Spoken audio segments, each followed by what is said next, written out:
বেলাল রাদিয়াল্লাহু তাআলা আনহু ওই যে মুহাম্মদুর রাসূলুল্লাহ সাল্লাল্লাহু আলাইহি ওয়াসাল্লাম যখন মেরাজে যায়, মেরাজে গিয়ে যখন হাঁটতেছে, কিছুক্ষণ পরেই দেখে আমার সামনে দিয়ে কে যেন পায়ের আওয়াজ দেখা যায়, কিন্তু মানুষ দেখা যায় না। হযরত জিবরাইলকে ডেকে বলে, জিবরাইল, আমার সামনে দিয়ে কে হেঁটে যায়, এরকম পায়ের আওয়াজ কার?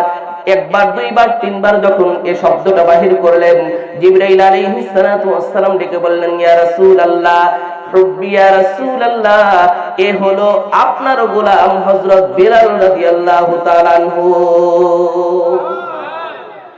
রাসূল মেরাজ থেকে ফিরে এসে জিবরাইল আমিনকে হযরত বেলাল রাদিয়াল্লাহু তাআলা আনহুকে ডেকে বলে, বেলাল কই বেলাল, বেলালকে ডাকো।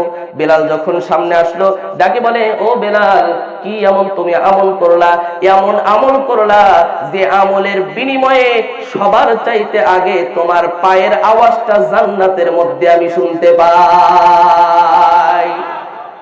বেলাল রাদিয়াল্লাহু তাআলা আনহু ডেকে বলে, ও রাসূল, আমি তো তেমন কোনো আমল করি না।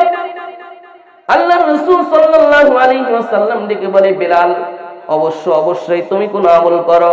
যদি এমন আমল না করে থাকো, গ্রহণযোগ্য, পছন্দনীয়, আল্লাহর কাছে পছন্দনীয় এমন আমল যদি তুমি না করে থাকো, তাহলে দুনিয়ায় তুমি হাঁটো আর ওই শব্দ জান্নাতের মধ্যে কিভাবে যায়?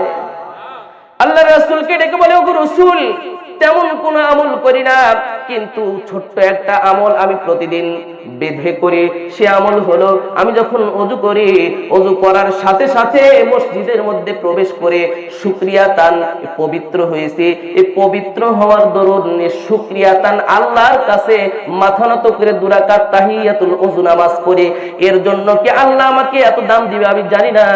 আল্লাহ রাসূল সাল্লাল্লাহু আলাইহি ওয়াসাল্লাম বলেন, ও বেলাল, এই 2 রাকাত তাহিয়াতুল ওযু তুমি শুকরিয়া তান আদায় করেছো, অন্য কোনো কারণে নয়। তুমি পবিত্র হয়েছো, এই পবিত্রতা অর্জন করার পরে রব্বে কারীমের শুকরিয়া আদায় করে আল্লাহর কাছে, আল্লাহর কদমে তুমি সিজদা করেছো, যার জন্য আল্লাহ তাআলা তোমার উপরে এত রাজি খুশি হয়ে গেছেন। যার দরুন দুনিয়ার মধ্যে তুমি চলাফেরা করো, আর এই চলাফেরার আওয়াজটা আল্লাহ তাআলা জান্নাতের মধ্যে দিয়ে দিয়েছেন। দুনিয়া থেকেই তুমি জান্নাতে চলে গেছো। সুবহানাল্লাহ, সুবহানাল্লাহ।